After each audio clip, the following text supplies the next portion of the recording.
పాడి పంటల ఛానల్ చూస్తున్న రైతులకి నమస్కారం అండి. ఈరోజు మనం పల్లెర్లమూడి గ్రామం నూజివీడు మండలం ఏలూరు జిల్లాలో ఉన్నాము. ఇక్కడ ఈ భూమిలో ప్రధానంగా మన తైవాన్ పింక్ జామ వేసిన రైతు దగ్గరికి వచ్చాము. ఇక్కడ గత 10 సంవత్సరాలుగా ఈ తైవాన్ పింక్ జామ వేసి సాగు చేస్తున్నారు రైతు. మన రైతు పేరు యనమదల వెంకట శ్రీనివాసరావు గారు. ఇప్పుడు వారిని అడిగి తైవాన్ జామ పింక్ రకం గురించి వాళ్ళ సాగు వివరాలు ఏంటి అనేది వారి ద్వారా తెలుసుకుందాము. నమస్కారం అండి. నమస్కారం అండి. మీరు వ్యవసాయం మొదలుపెట్టి ఎన్ని సంవత్సరాలు అవుతుందండి? నేను వ్యవసాయం అయితే 1980 నుంచి చేస్తున్నాను. 17-18 సంవత్సరాల నుంచి సేంద్రీయ వ్యవసాయం కూడా చేస్తాను, కెమికల్ వ్యవసాయంతో పాటు. ఈ చేలో కూడా 10 సంవత్సరాల క్రితం తైవాన్ పింక్ వెరైటీ జామ వేద్దామని చెప్పి తీసుకొచ్చామండి. తీసుకొచ్చి మేము క్లోన్స్ మొక్కలు తాడేపల్లిగూడెం దగ్గర కడియద్ద నుంచి తీసుకొచ్చి క్లోన్స్ పెట్టాం. తాడేపల్లిగూడెం పక్కన 4 కిలోమీటర్లు ఉంటుంది. అది నర్సరీ అండి. అది అంటే అతను తోట రైతు ప్లస్ నర్సరీ కూడా అనమాట. ఆయన దగ్గర తీసుకొచ్చి వేసామండి. మామూలుగా సాళ్ళు తోలి దాంట్లో పశువుల ఎరువు తోలి ఈ మొక్క పెట్టామండి. మేము 1 సంవత్సరంన్నర వరకు ఫెర్టిలైజర్స్ ఏమి వేయకోకుండా అచ్చంగా ఈ పశువుల ఎరువు మీదే పెంచామండి. పెంచి 1 సంవత్సరంన్నర అయినాక మేము దీన్ని అంట్లు కట్టి వేరే ఇంకో సాట 13 ఎకరాలు వేసామండి. మా బాబాయ్ గారు వేసుకున్నారు 13 ఎకరాలు.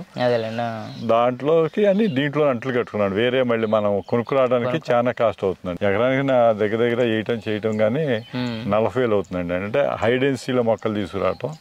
ఎకరానికి ఎన్ని మొక్కలు పట్టినాయండి మీకు? ఎకరానికి వచ్చి 4,000 మొక్కలు అలా పడతాయండి. 4 నుంచి 5,000 పడతాయండి.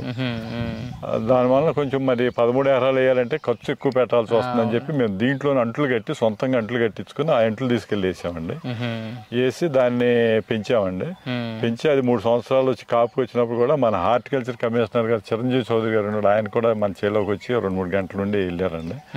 ఆయన కూడా మంచి సూచనలు ఇచ్చారు. కాయలు చూసి ఇచ్చేటప్పుడు మనం విత్తనం ఏ రకంగా తెచ్చుకోవాలి, ఎటువంటి విత్తనం తెచ్చుకుని మనం ఎలా కాపిస్తే రైతుకి ఎక్కువ లాభం వస్తుంది, విత్తనం తెచ్చుకోవడంలో మనం ఏదన్నా పొరపాటు చేస్తే మనకి ఏమి లాస్ వస్తుంది అనేది కూడా నేను చాలా వివరంగా చెప్పారు. ఖర్చు కాడ 10 ఎకరానికి 10,000-15,000 అదనమైనా కానీ మంచి సీడ్ తెచ్చుకుని ఉన్న కాడ మనం విత్తనం తీసుకొచ్చి చేసుకోవాలని చెప్పారు.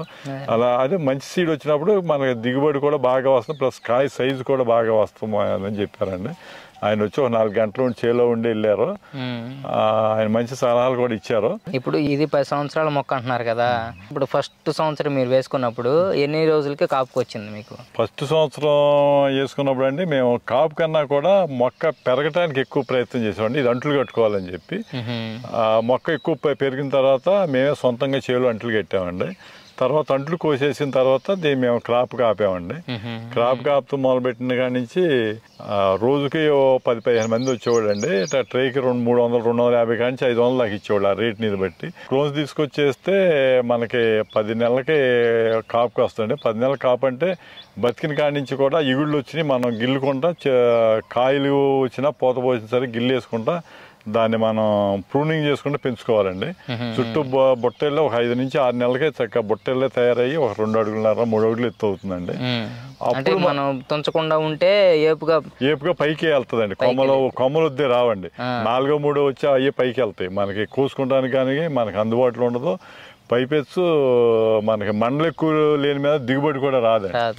అది మనం ఈ గిల్లటం వలన మనకి ఎంతవరకు కూడా 4 నుంచి 5 అడుగులు ఎత్తు వరకు మనం దాన్ని ప్రూనింగ్ చేసుకుంటే రెమ్మలు ఎక్కువ వచ్చి కాపు కూడా ఎక్కువ వస్తుంది. ఇవన్నీ చేస్తుంది అనమాట.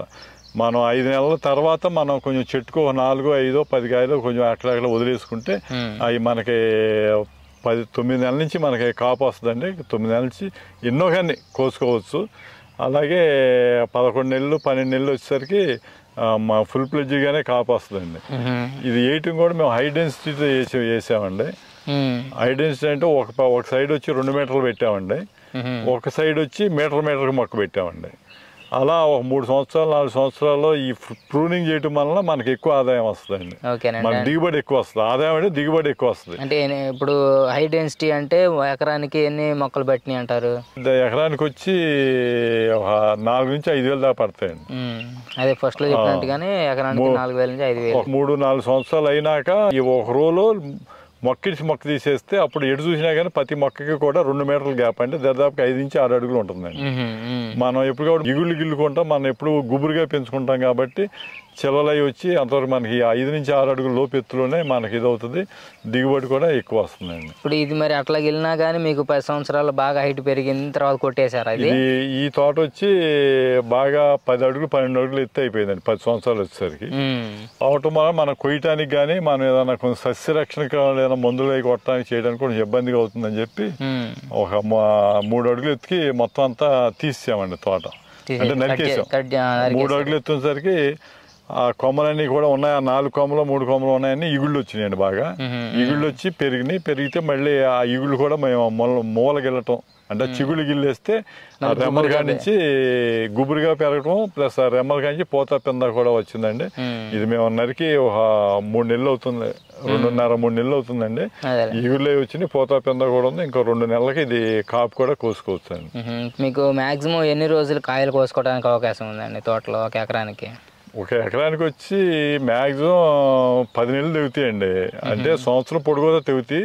అంటే ఆ వాతావరణం ఎక్కువ వానల గురించి కానీ లేకపోతే అటువంటి డిఫిషియన్స్ చూసినప్పుడు పూత రాలిపోద్దండి. పింద కూడా మన గోళీ సైజు, మన నిమ్మకాయ సైజు అయినా కూడా ఒకసారి రాలిపోద్దండి ఎక్కువ వానలు కురిసినప్పుడు. అలా ఎక్కువ రాలిపోయినప్పుడు మనకు 1 నెల 2 నెలలు గ్యాప్ వస్తుందండి. లేకపోతే మినిమం 10 నెలలు ఎప్పుడు తోటలో కాపు ఉంటుందండి. ఇదిగోనండి ఇది పూత అండి. ఈ పూత పూసింది తర్వాత ఒక స్టేజీ అంతా పూత ఉంటుంది, ఇంకో స్టేజీ కింద ఉంటుందండి.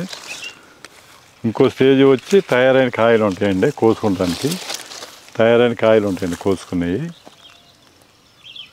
అలాగే ఇంకో చెట్టు ఉందండి, దీని పక్క చెట్టు ఉందనుకోండి, అది కూడా మీడియం సైజు ఉన్న కాయలు ఉంటాయండి. ఈ చెట్టు ఉందనుకోండి, అట్లాగే పూత పింద దీంట్లో చూడండి ఏ సైజుకి ఆ సైజు ఉన్నాయి వేరేగా. చిన్న గోళీ సైజు కాడి నుంచి ఇంకో 10 రోజులు తయారయ్యకుంటే అట్లా అది పూత కూడా ఉందండి చూడండి. ఇలాగే ఇవ్వండి పూత కూడా ఉంది. అలా పూత పింద మీడియంగా తయారైనవన్నీ కూడా ఉంటాయండి. బాగా కాసినప్పుడు కొంచెం ఎక్కువ తేగవచ్చు, తర్వాత కొంచెం తక్కువ తేగవచ్చు. 10 నెలల పాటు ఎప్పుడు కంటిన్యూ కాపు ఉంటుందండి. మరి మార్కెటింగ్ ఎట్లా చేసుకుంటున్నారండి మీరు? ఇది మార్కెటింగ్ అంటే మేము కొన్నాళ్ళ పాటు మా దగ్గరికి బేరగాళ్ళు వచ్చేవాళ్ళు అండి. వాళ్ళు సైకిల్ వేసుకుని టీవీఎస్లో వేసుకుని వచ్చేవాళ్ళు. వాళ్ళు 25 కేజీలు బట్టి ప్లాస్టిక్ ట్రైన్ నిండా కోసుకునేవాళ్ళు అండి. వాళ్ళే కోసుకునేవాళ్ళు.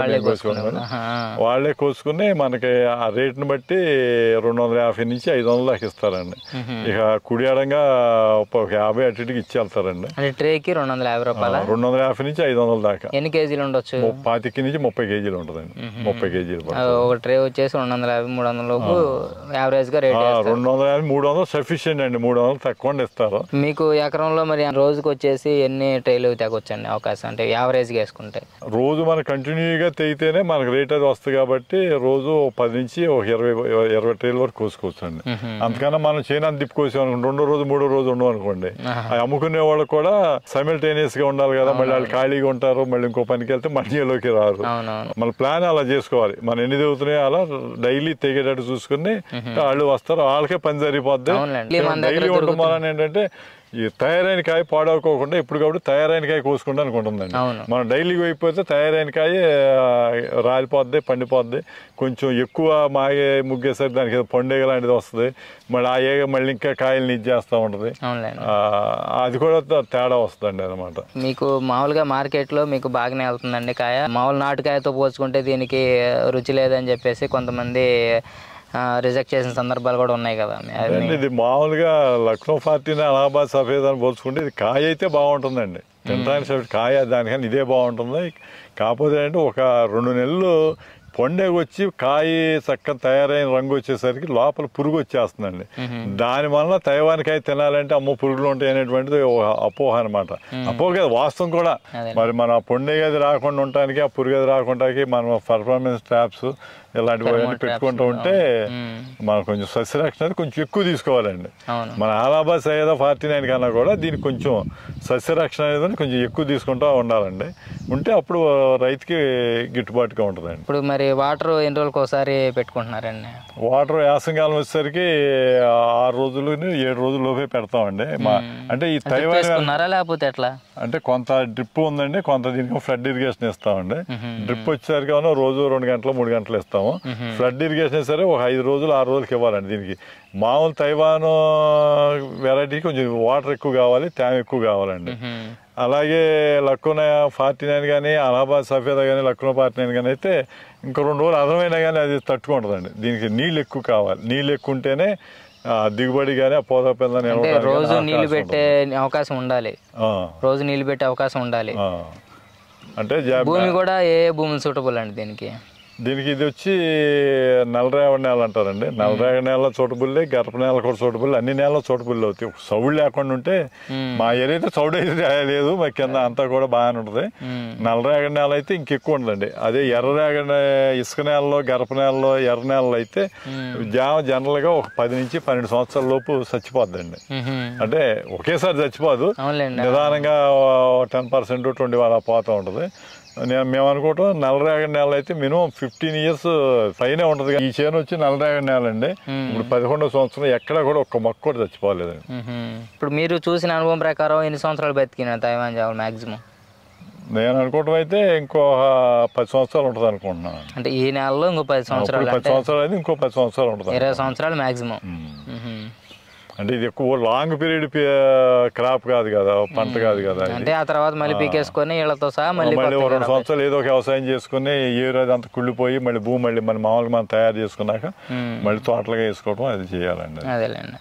మరి ఫర్టిలైజర్స్ మరి ఎట్లా పెట్టుకుంటున్నారండి? మరి మీరు ఫస్ట్ స్టార్టింగ్ కాడి నుంచి ఎట్లా వేసుకున్నారు ఎరువులు? ఒక 2 సంవత్సరాల వరకు ఎక్కువ ఈ ఎరువులు, ఆముదపిండి, యాపిండి ఇలాంటివి చేసామండి. తర్వాత కాపు వచ్చినాక ఈ ఫెర్టిలైజర్స్ అది వాడుతున్నామండి.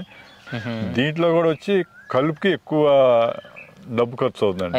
కలుపు ఎక్కువ ఎప్పుడైతే ఉందో చేలు ఆటోమేటిక్గా పురుగు అన్నీ వస్తాయండి.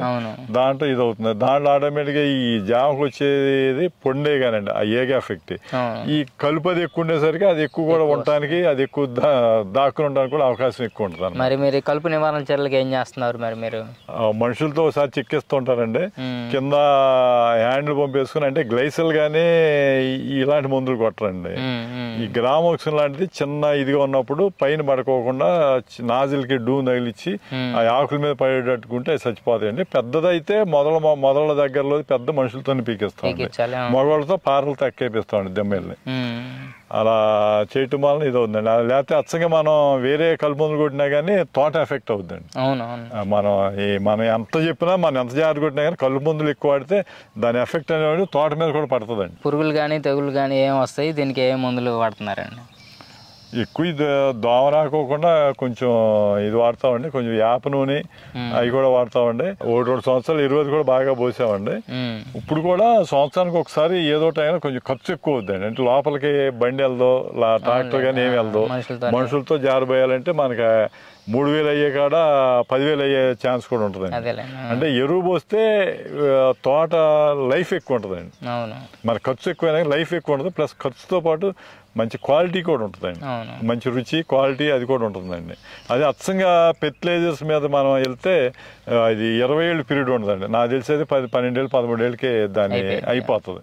మొత్తం టోటల్గా మీకు సంవత్సరానికి వచ్చేసి పెట్టుబడి ఎంత అవుతుంది, లాభం ఎంతవరకు వస్తుందండి? పెట్టుబడి ఎకరానికి వచ్చి 1,00,000 తక్కువ అవుతుందండి. అది మనం 1,50,000 అవుతుందా, 1,25,000 కూడా మనం చెప్పడం కూడా కష్టం అండి. అది వాతావరణాన్ని బట్టి, ఇదిని బట్టి. మనం మరి ఎక్కువ వానలు ఎక్కువ కురిసి కింద ఎక్కువ రాలిపోతుంది అనుకోండి, మనం 2 సార్లు కొట్టేది 3 సార్లు కొట్టాల్సి వస్తుంది. అలాగే ఈ బయోమందులు కానీ, అంటే ఈ వేప నూనె అనగా ఇటువంటి కొన్ని ఒక్కోసారి కషాయాలు కూడా తయారు చేసి కూడా కొడుతూ ఉంటాం. అదే కెమికల్ మందులకి వెళ్తే కొంచెం కాస్ట్ ఎక్కువ అవుతుందండి.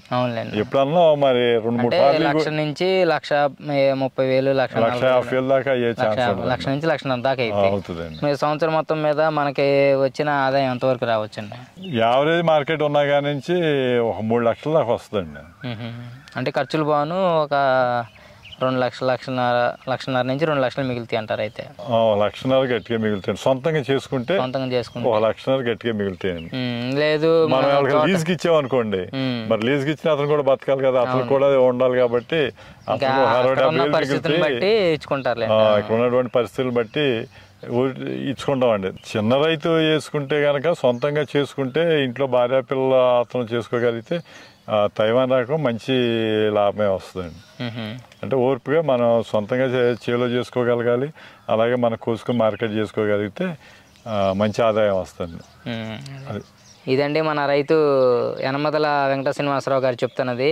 చిన్నకారు రైతులు ఎవరైనా ఉంటే ఈ ఎకరంలో తైవాన్ జామ రకం వేసుకున్నట్లయితే సంవత్సరం పొడవునా కనీసం 10 నెలల వరకు కూడా వీళ్ళకి కాయలు తెగుతూనే ఉంటాయి. కాబట్టి నిత్యం ఆదాయం రావడానికి ఇది ఒక మార్గంగా ఈ తోట వేసుకోవచ్చని మన రైతు చెప్తున్నారు.